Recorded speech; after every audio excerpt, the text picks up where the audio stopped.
Uno. Buenas noches, queridos hermanos. Una nueva semana para seguir estudiando la palabra de Dios. Y pues esta noche, como todas las semanas, vamos a ir saludando a quienes nos acompañan en esta caminata bíblica. Saludamos a nuestros hermanos que se encuentran en el estado de Washington, también aquí en California, estamos Sacramento, San Francisco, y también saludamos a quienes nos miran desde Indiana, Georgia, también nos ven desde Virginia, Maryland, Miami. Saludamos también a nuestros hermanos de Puerto Rico, México, El Salvador, Perú, Bolivia, Uruguay. También saludamos a nuestros hermanos de Portugal, Cabo Verde, Congo. También están nuestros hermanos de Angola, que están ahí viéndonos en Angola en español, y también en Filipinas. Entonces les mandamos un fuerte abrazo y también seguimos recibiendo preguntas de distintos lugares y distintas motivaciones. Esta noche vamos a tener un tiempo primeramente de oración y después de alabanza, y también haremos un tiempo de contestar las preguntas, como toda la semana. Esta noche vamos a dar inicio con la oración que nos va a realizar nuestro hermano Alfonso, que vamos a pedir que inicie la oración y después tendríamos la alabanza. Padre Celestial, te damos gracias una vez más, Señor, primeramente por darnos la vida, por estar aquí de nuevo, Señor, para poder aprender, como siempre, de tu palabra. Gracias al Pastor Williams, que nos enseña siempre, y también espero también que las demás personas que nos ven a través de las redes sociales también estén aprendiendo como nosotros lo hacemos, y aquellos que ya saben algo más, pues un recordatorio. Te pedimos, Señor, que nos acompañes, Señor, que nos guíes, que estés en plena cena con nosotros, Señor. Te pido, Señor, por cada uno de nosotros, y te agradecemos, Señor, porque eres bueno y bondadoso, Señor. Te damos gracias por todo esto en el nombre de tu Hijo Jesucristo. Amén y amén. Amén. Tenemos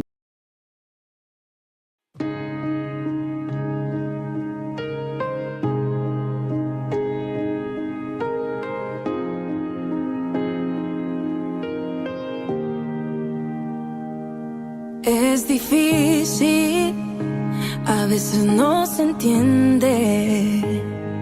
Me conoces más que a mí mismo. Creer en algo que no veo. Yo sé que tu plan es perfecto. Hazme ver como tú me ves. Hazme entender y creer sin temer. Te suelto mis sueños, te suelto mis deseos. Toma control de mi vida. Tu plan anhelo más que el mío.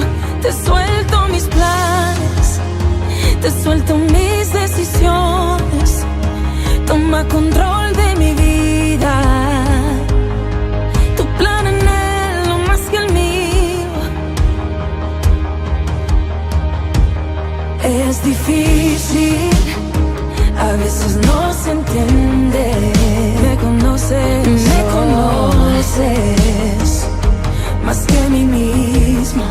Creer en algo que no veo.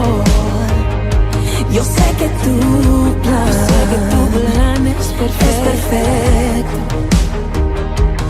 Hazme ver como tú me ves.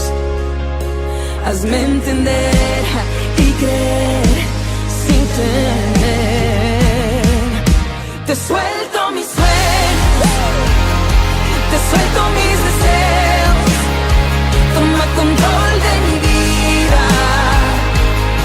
Tu plan anhelo más que el mío. Te suelto mis planes, te suelto mis decisiones. Toma control de mi vida. Tu plan anhelo más que el mío.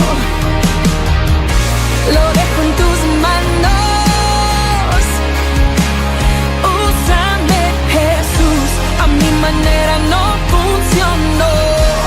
Lo que tú tienes es mejor. Lo dejo en tus manos. Oh, úsame, Jesús. A mi manera no funcionó. Lo que tú tienes es mejor. Oh, lo que tú tienes es mucho mejor. Oh, te suelto mis sueños. Yo quiero lo que tú quieres para mí. Te suelto mis deseos. Sé que tu plan es perfecto. Toma control de mi vida. Tu plan anhelo más que el mío. Te suelto mis planes. No de mi voluntad, te suelto mis decisiones. Toma control de mi vida. Tu plan anhelo más que el mío. Te suelto mis planes. Te suelto mis sueños. Toma control de mi vida. Tu plan anhelo más que el mío. Suelto mi control, Dios. Toma todo control. Porque tus planes son mejor que los míos. Que los míos.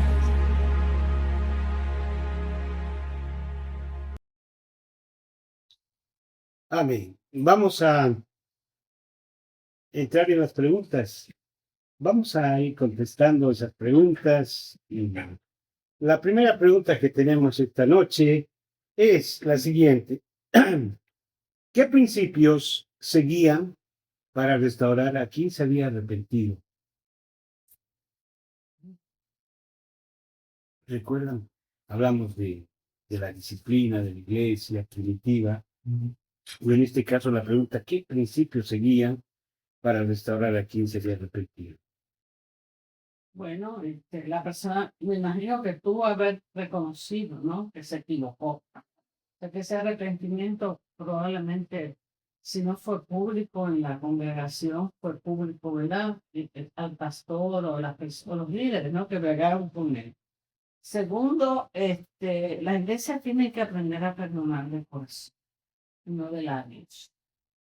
Y tercero, no, hay que restaurar a la persona que se ha equivocado y que se ha causado daño, que va a tomar tiempo repararlo, ¿sabes? Hay daño que causan las personas que tienen tiempo para restaurar.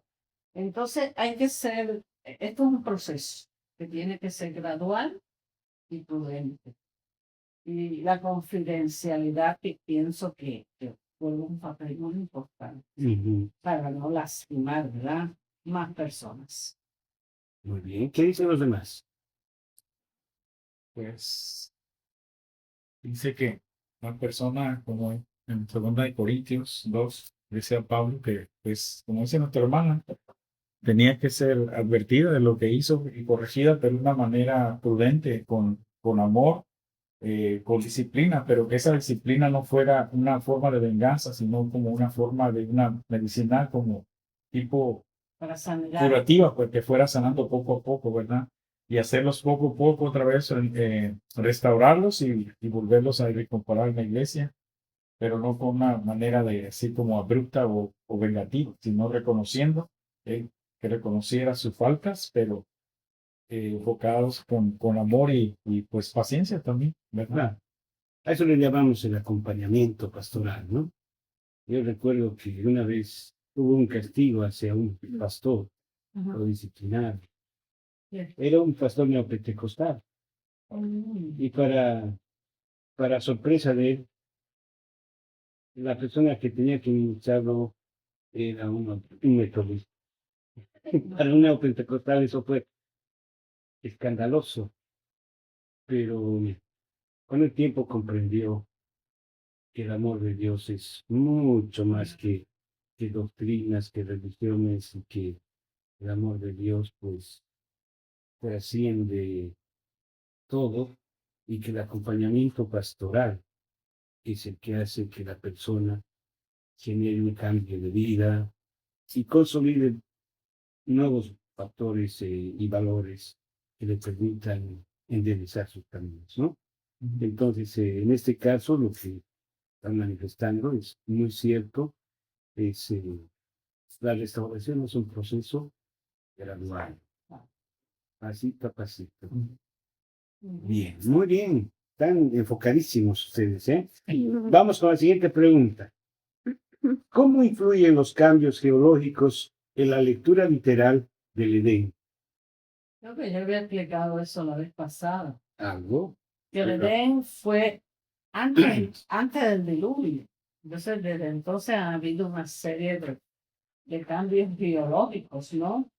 Ujú. Cambian, los ríos que antes eran ríos, pues se secan por las sequías y lo único que uno ve es el cauce nada más, como si fuéramos al Gran Cañón del Colorado, no que vemos, ¿verdad?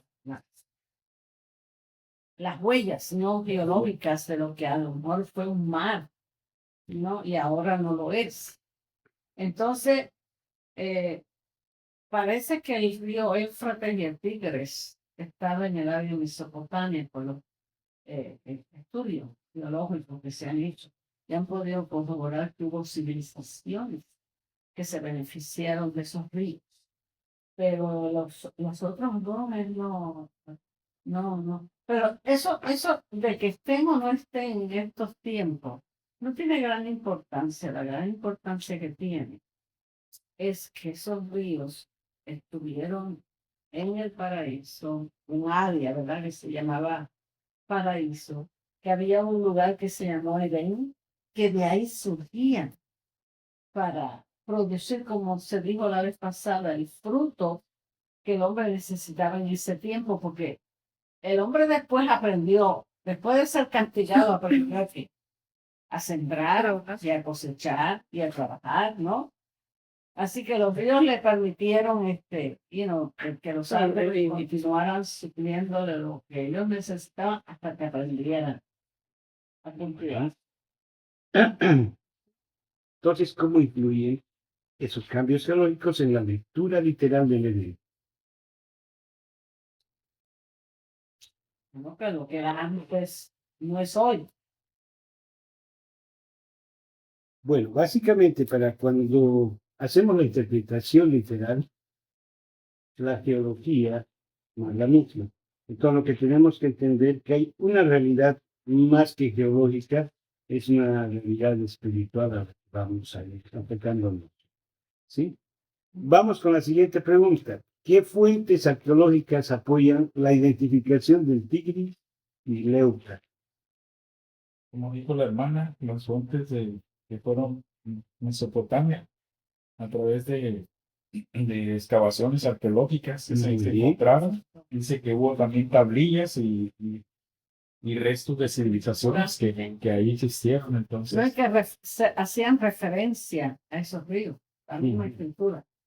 sí, o sea que hay evidencia pues que amparan que estuvo, y dice que se piensa que fue en Irak y Siria, ¿verdad? Entonces, Era Mesopotamia. ajá. Ujú. Muy bien. Entonces, los límites de la evidencia van a ser que la arqueología apoya todos esos tipos de cambios, ¿no es cierto? Claro. Solo da un marco histórico para la ubicación, pero solamente podemos decir que estaba en el cercano oriente, como tal, ¿no? Vamos con la siguiente pregunta. Dice, ¿qué rol juegan los ríos en otros relatos de la creación antigua?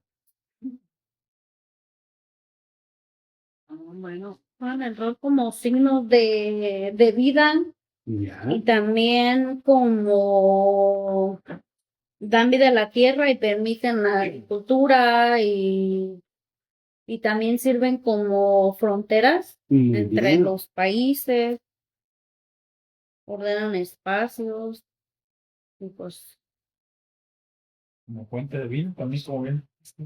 también, Sí. pues también, porque si no hay agua no hay vida.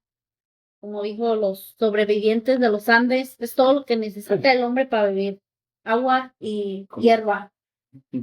Entonces ellos tenían todo para vivir, el agua, y les Fue daba de la hierba. es interesante que después del diluvio, no que se separan las aguas de la tierra.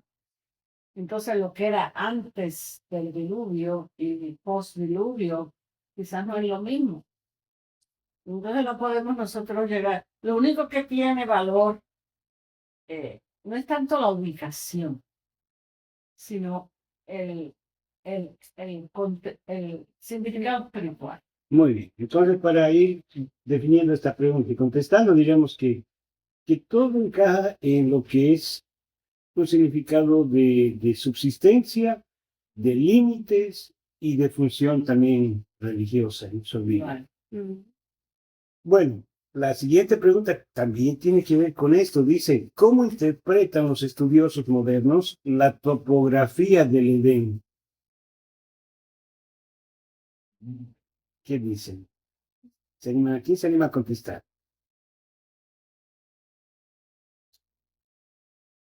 Bueno, una que es literal, ¿no? Cuando uno lee, ¿verdad? Relatos. Uno sabe que existió un lugar en particular donde Dios, la presencia de Dios estaba allí. Ujú. Y allí ocurrieron eventos bien importantes, como fue la creación del hombre y de la mujer. Esos son lugares bien importantes. No solamente son lugares físicos, ¿no? Que sabía que ese lugar tenía árboles, que tenía ríos, que tenía en un lugar, según lo describen, ¿no? Y era en la tierra, no era en el cielo, era en la tierra. Entonces era la presencia de Dios aquí con nosotros, creando el hombre y lo que el hombre necesitaba para subsistir. Pero luego las cosas cambian con el pecado del hombre, totalmente. Mm.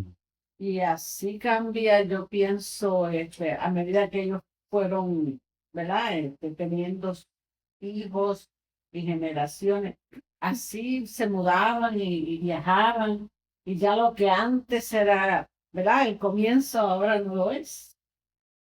Ahora están en un nuevo lugar. Y después del diluvio, olvídate, ni sabían dónde estaban. Yo creo que Noé nunca supo dónde estaban. Obvio. Lo único que supo era que estaba en un monte allá arriba. Y cuando miró para abajo, dijo, mira, diache, y todo lo que me va a costar volver a reconstruir lo que tuvimos. Hermano, yo veo dos cosas así, pues a mi manera, ¿no? Que el Edén tiene una simbología como la ciudad de Sión, ¿verdad? Porque hay vida, dice que hay vida eterna. Claro. Y cuando ellos cometieron los pecados, o sea, hubo muerte. Entonces, dice que, pues es algo como que en geografía, pero teológico, que es vida, ¿verdad? Pero es un lugar teológico, un lugar perfecto, donde el hombre, dijo Esmeralda, no necesitaba nada porque todo lo tenían. Y entonces, yo hice esa mención porque el paralelo cuando el Señor venga o estemos ¿verdad? Con Él en su segunda venida, va a ser un lugar, me imagino igual, ¿verdad? O sea, Paradisíaco. Va a ser un paraíso. y, Ya. y sí, pues que lo han buscado y el hombre nunca lo ha encontrado. Entonces, yo digo que fue un lugar especial que el hombre, que Dios lo tuvo, pero para ese proceso, ¿me entienden? Pues puede ser que Es que después del diluvio hubo un nuevo comienzo. Dios le da una oportunidad, no que conserva la vida, Ujú. conservando a una familia entera y a los animales que habían en el paraíso. Pero él preservó la vida. ¿Para qué? Para una segunda oportunidad y un nuevo comienzo. Y esa es la parte teológica y espiritual que tiene el diluvio. Que ya no se podía mirar para atrás. Ya lo que era, ya no es. Fue destruido. Sí, ese es un buen punto de decir, porque, ¿Para qué sí, mirar para atrás? o sea, como le digo, con el punto humano pudo haber sido destruido, pero yo lo veo de la manera como digo, que para Dios, quién sabe, ¿verdad? Él es Dios, pudo verlo en su lugar especial, que pudo ser solo para eso, ¿me entiendes? Pero no sé, o sea, Ya el lugar especial ese es el que viene, como describe el libro de Apocalipsis. Muy bien. No que va a bajar la nueva Jerusalén. Es decir, hay muchos enfoques que Sí. pueden haber al respecto, ¿no? Y hay una coincidencia en todos los enfoques. Es que es la esperanza en la tierra prometida. sí. Claro. Muy bien. Muy bien. Vamos con la última pregunta de esta noche. ¿Cómo se relacionan estos ríos con la idea de la vida que brota del Edén? Ya, mira que brotaba, brotar, ¿no? Ujú. Brotar es surgir de algo, ¿verdad? Así es. Y ya había creación en ese lugar, incluyendo los ríos, ¿no? Los árboles. Entonces, los árboles brotaban, ¿qué? Frutos. Y ¿Pero qué, y qué clase de frutos? bueno, pero brotaban frutos que Bueno, sí, frutos, porque está el fruto de la vida eterna, está el fruto del conocimiento de lo bueno y de lo malo. Entonces hablamos de que existe totalidad y que existe plenitud.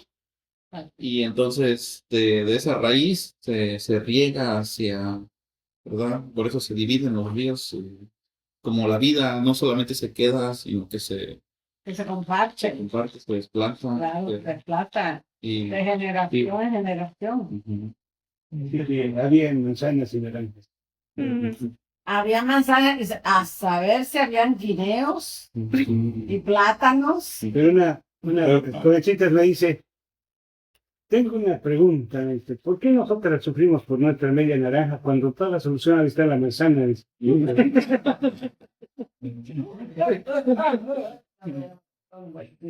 Bueno, bien, entremos ahora en tema una vez contestadas las preguntas y gracias a todos los que nos hacen pensar cosas extraordinarias, nos sacan virutas del cerebro y del corazón para poder contestar sus inquietudes. Y seguimos recibiendo más inquietudes y nos encanta que sigan mandando esas preguntas. Bien, vamos a buscar nuestra página 83 del texto.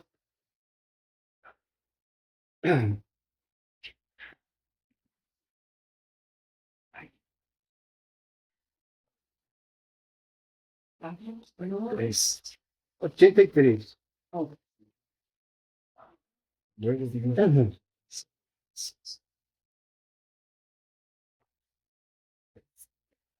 Terminamos con... Ya terminé. Tú tenías, empezamos con Erasmo. la 83, ¿qué parte? La impaciencia humana y la pedagogía de la fe. Génesis 16. A pesar de la certidumbre recibida, la fe de Abraham y Sarai vuelve a tambalear. El paso del tiempo y la esterilidad constante conducen a una solución humana. La unión con Agar. Este intento de cumplir la promesa con recursos propios representa la tentación de sustituir la fe por la iniciativa humana. Sin embargo, Dios no abandona a Agar ni al hijo nacido de esta relación. El ángel de Yahweh se le aparece en el desierto y le promete un futuro para Ismael, mostrando la compasión y la providencia divina aún en medio del error humano. El resultado de todo el capítulo es pedagógico. La fe verdadera no acelera los tiempos de Dios, sino que aprende a esperar en su fidelidad. Muy bien, abrimos en Génesis 16 y vamos a la lectura. Génesis 16. Génesis 16. Mi Biblia. Génesis 16.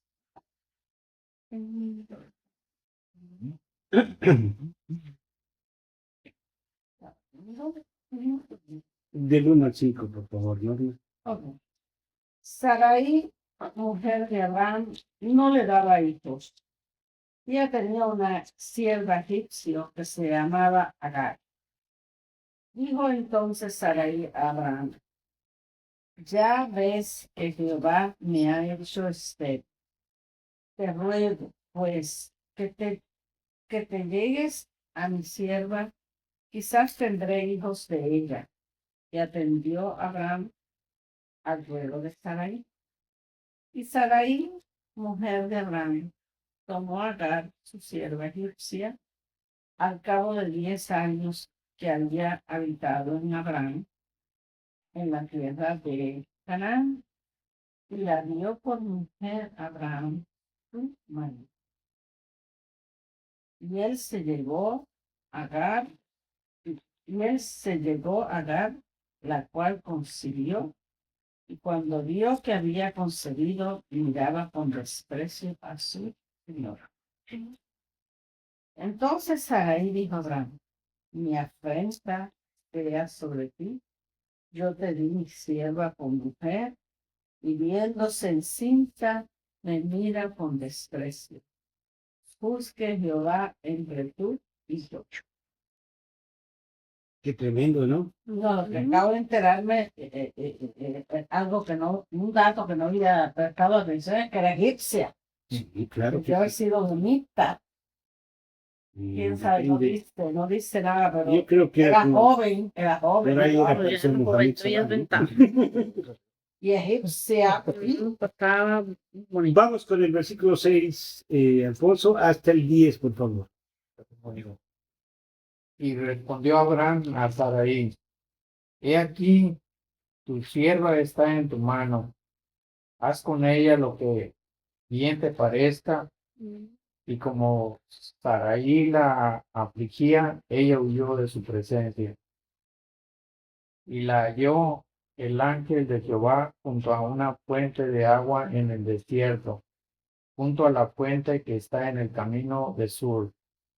Y le dijo: Agar, sierva de Sarai, ¿de dónde vienes tú y a dónde vas? Y ella respondió: huyo delante de Sarai, mi señora. Y le dijo el ángel de Jehová: vuélvete a tu señora y ponte sumisa bajo su mano. Le dijo también el ángel de Jehová: multiplicaré tanto tu descendencia que no podrá ser contada a causa de la multitud. ¿Qué le parece? Wow. Oh, Ante actitudes humanas, respuestas divinas, ¿no? así es. Vamos con el versículo 11 hasta el final, Del 16. del 11 al 16. Capítulo 16 estamos. Además le dijo el ángel de Jehová: he aquí que has concebido y darás a luz un hijo, y llamarás su nombre Ismael, porque Jehová ha oído tu aflicción. Y él será un hombre fiero, tu mano será contra todos, y la mano de todos contra él. Y delante de todos sus hermanos habitará. Entonces llamó el nombre de Jehová, que con ella hablaba: tú eres Dios que ve, porque dijo: ¿no he visto también aquí el que me ve? Por lo cual llamó al pozo del viviente que me ve. He aquí está entre Cades y Bered. Y Agar dio a luz un hijo a Abraham, y llamó a Abraham el nombre del hijo que le dio Agar, Ismael.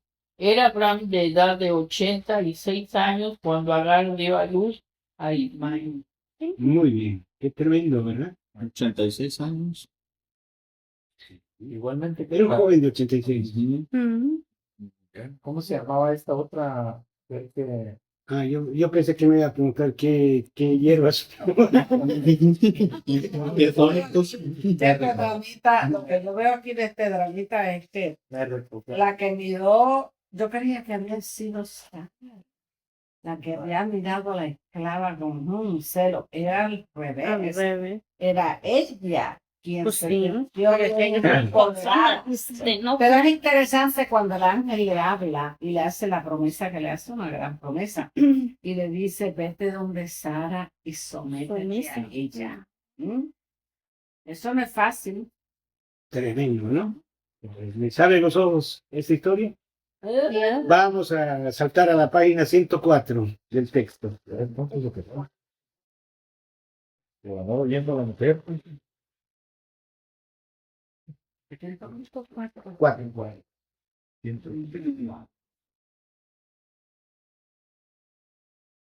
¿En dónde te vamos? Impaciencia humana y la pedagogía de la fe en Génesis 16. Introducción. Génesis 16 presenta uno de los episodios más dolorosos y pedagógicos de la historia patriarcal. La promesa de Dios sigue vigente, pero el tiempo de su cumplimiento parece tardar. En ese intervalo surge la impaciencia humana, que intenta acelerar lo que Dios puede realizar.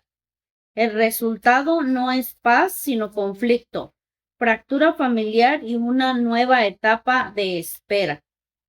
Este capítulo muestra al mismo tiempo la paciencia de Dios. El Señor no abandona a Abraham, Sarai ni a Agar, aunque sus decisiones evidencian debilidad, frustración y precipitación. Dios corrige, acompaña, escucha y sigue formando la fe en medio de las consecuencias. Génesis 16 no es únicamente la historia de un fracaso humano, es también la historia de una gracia que persiste. Contexto del capítulo. Sarai no había concebido y la promesa de descendencia dada a Abraham aún no se había cumplido. Esa demora abre el espacio para una solución humana que intenta resolver por medios culturales aceptables. Lo que solo podía cumplirse por la fidelidad de Dios, Sarai propone a Abraham que tenga un hijo con Agar, su sierva egipcia, y Abraham acepta la propuesta. Aquí aparece una tensión central en la vida de fe. Cuando la promesa tarda, el corazón humano suele confundir espera con inanición divina, pero el texto no permite esa lectura.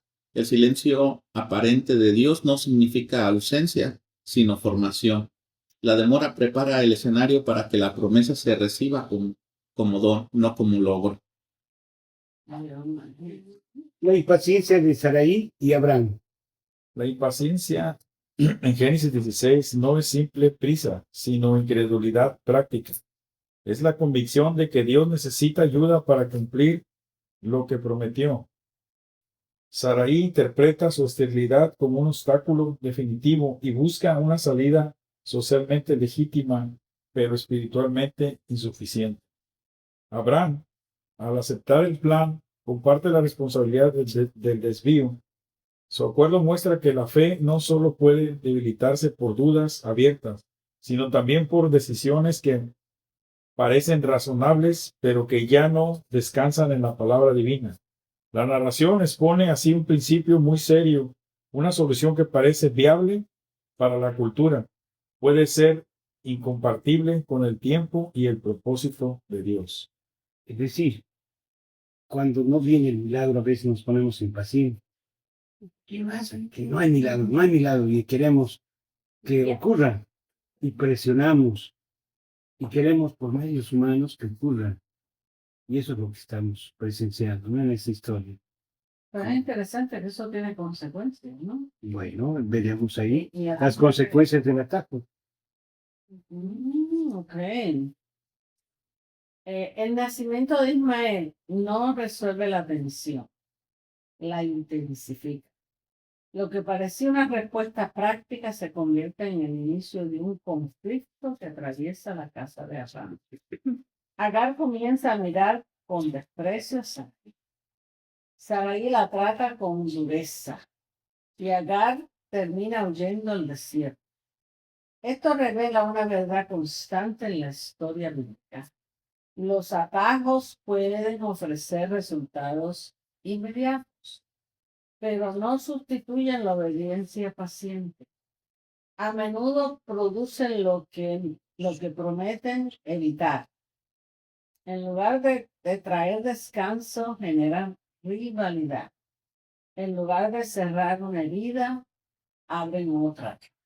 La impaciencia, por tanto, no solo acelera procesos, sino que también multiplica dolores. ¿Qué tal, Esa es la consecuencia. Vamos con la pedagogía de Dios con Agar. Una de las escenas más hermosas del capítulo ocurre en el desierto. Allí Dios sale al encuentro de Agar, una mujer extranjera, esclava y vulnerable. El ángel de Jehová la llama por su nombre, pregunta por su situación y le da dirección. Dios no la ignora, la ve. Dios no la reduce a un personaje secundario, la trata como destinataria de su palabra. Este encuentro enseña algo decisivo sobre la pedagogía divina. Dios no solo corrige a los que fallan en las promesas, sino que también se acerca a quienes sufren las consecuencias de esas fallas. Agar es alcanzada por la gracia en el desierto. Allí recibe promesa, identidad y futuro. El Dios de Abraham también es el Dios que ve a la sierva. Muy bien. Es decir, aún de las consecuencias de los actos, Dios tiene control de la situación. A pesar de todo. Vamos con las lecciones teológicas. La promesa de Dios no depende de nuestros atajos. Dios había prometido descendencia y su cumplimiento no requería manipulación humana. La historia muestra que los intentos de acelerar la promesa no mejoran el plan de Dios, más bien lo complican. La fidelidad divina no necesita ser asistida por nuestra ansiedad. Muy bien. Se dan cuenta, ¿no? Cómo va funcionando que las promesas de Dios no necesitan atajos. Es interesante que hay veces que tenemos revelación, ¿no? Y no que queremos interpretarlas a nuestra manera, de manera humana, y terminamos haciendo interpretaciones un poquito erróneas de lo que es el plan de Dios. La espera forma parte de la vida espiritual. La demora no es negación. En Génesis 16, la espera actúa como una aula de formación donde la fe aprende a descansar en la palabra del Señor antes de ver su cumplimiento.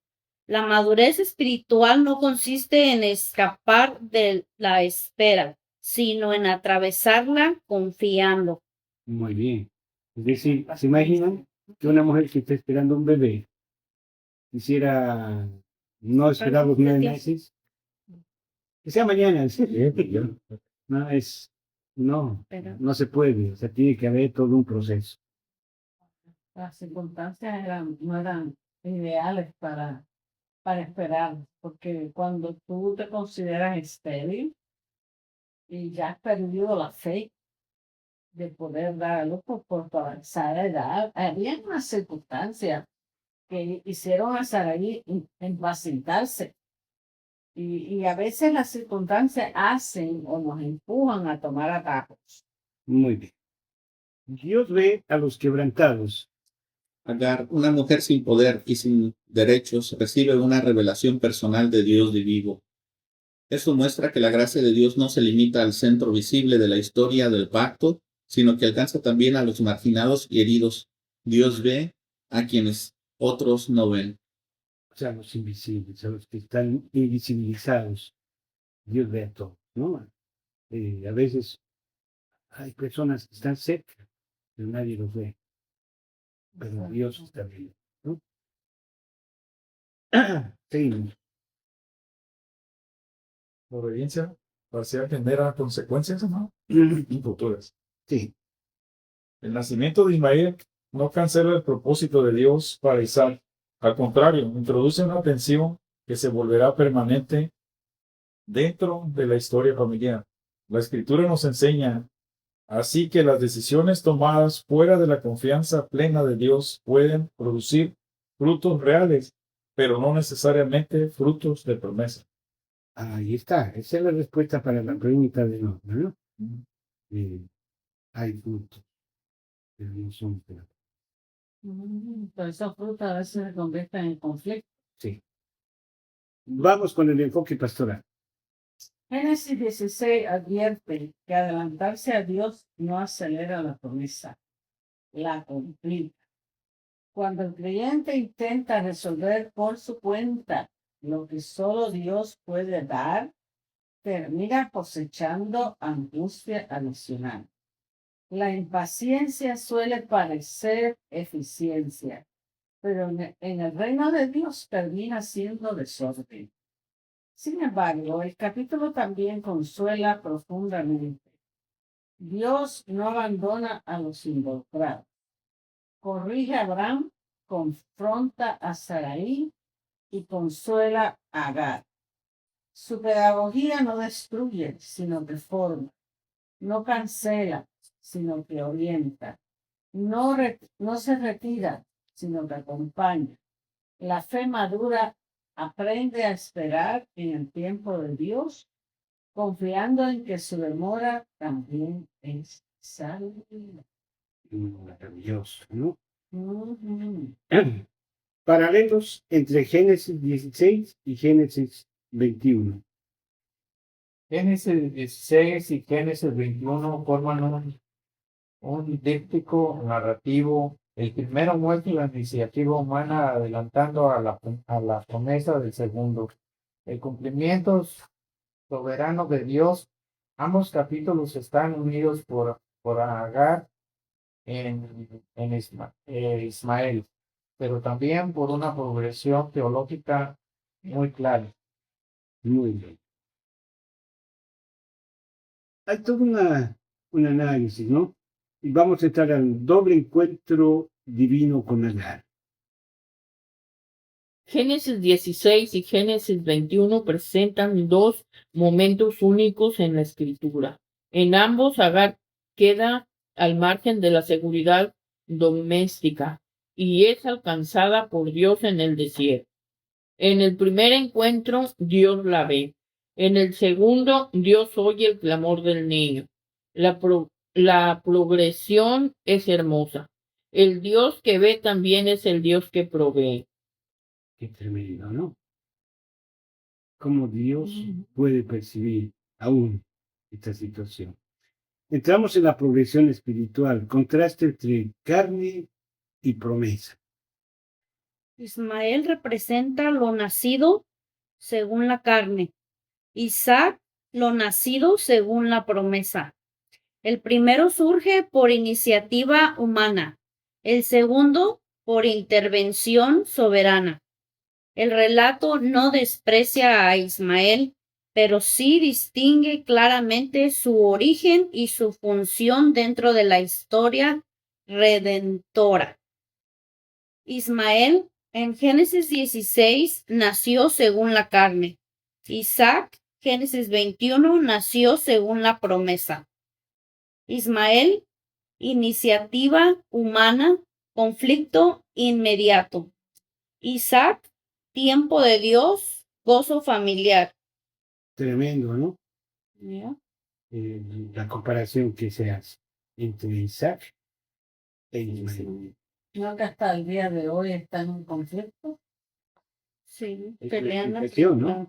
Es bueno entender justamente por eso la palabra. ¿Han querido uno conquistarse al otro? Vamos con la pedagogía divina progresiva. En Génesis 16, Dios corrige el camino de los dos involucrados. En Génesis 21, Dios sostiene la vida, confirma su palabra y abre una salida en medio del desierto. Así, la pedagogía divina avanza de la reprensión a la provisión sin perder su fidelidad. Génesis 16, Dios corrige, Agar regresa sumisa. Génesis 21, Dios provee, pozo en el desierto y confirma pacto con Abraham. 21, 12 y 13. Muy bien. Ahora bien, volvemos a lo que son las estructuras quiásticas. Nos va a hablar Norma de la estructura quiástica entre ambos capítulos. A impaciencia humana, que está en el capítulo 16, versículo 2. Nacimiento de Ismael está en el capítulo 16, versículo 15. Agar huye al desierto. Está en el capítulo 16, versículos 6. ¿No? Dios ve y habla. En el capítulo 6, versículos del 10 al 14. Agar expulsada al desierto, eso ocurrió en el versículo 21. Capítulo 21, versículos 14 y 16. Dios confirma promesa en Ismael. Capítulo 21, versículos del 13, versículos 13 y 18. Cumplimiento divino. Capítulo 21, versículos de 1 a 7. Centro. Epifanía de Dios en el desierto. El centro del proceso no es el error humano, sino la fidelidad divina que sigue obrando en medio de ese error. Muy bien. Wow, epifanía de Dios, revelación. Claro. Ese es el centro. En el el, quiasmo. en el desierto. Sí. O sea, agarramos el quiasmo en la parte X. Ujú. La parte X. Ahí está la epifanía. Entonces, ven hacia arriba y ven hacia abajo, es un reflejo. Ujú.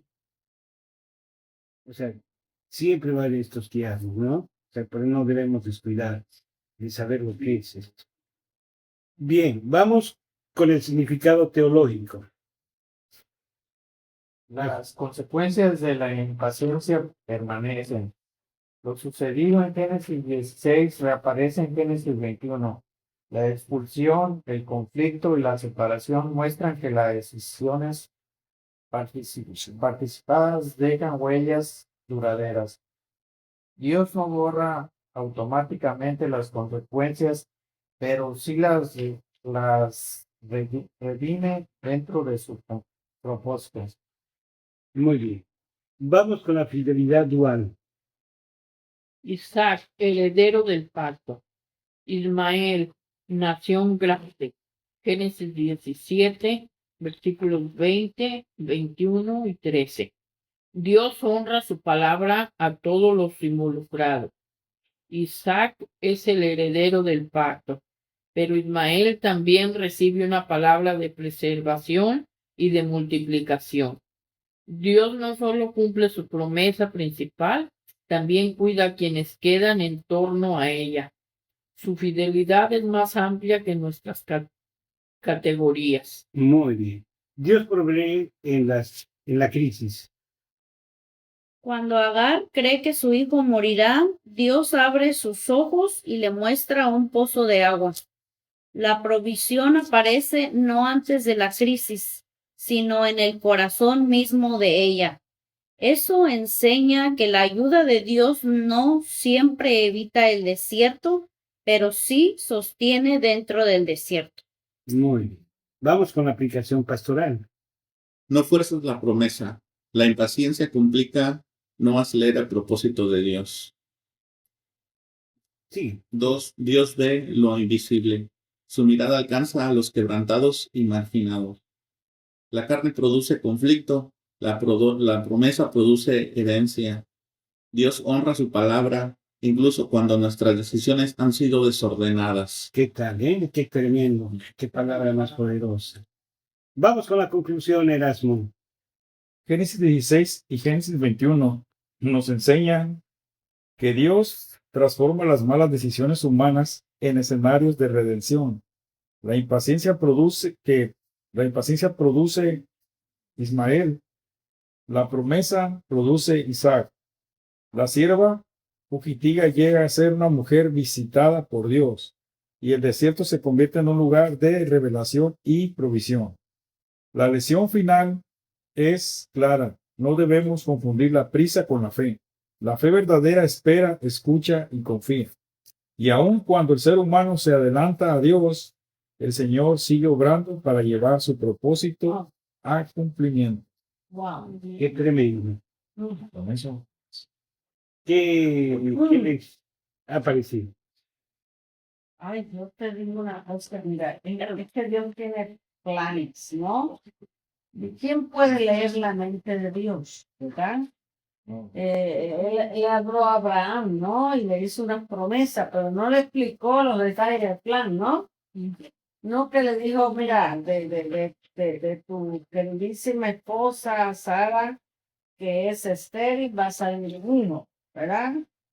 Y de ahí va a salir la estrellita esa que viste en el firmamento. A veces Dios nos da todos los detalles.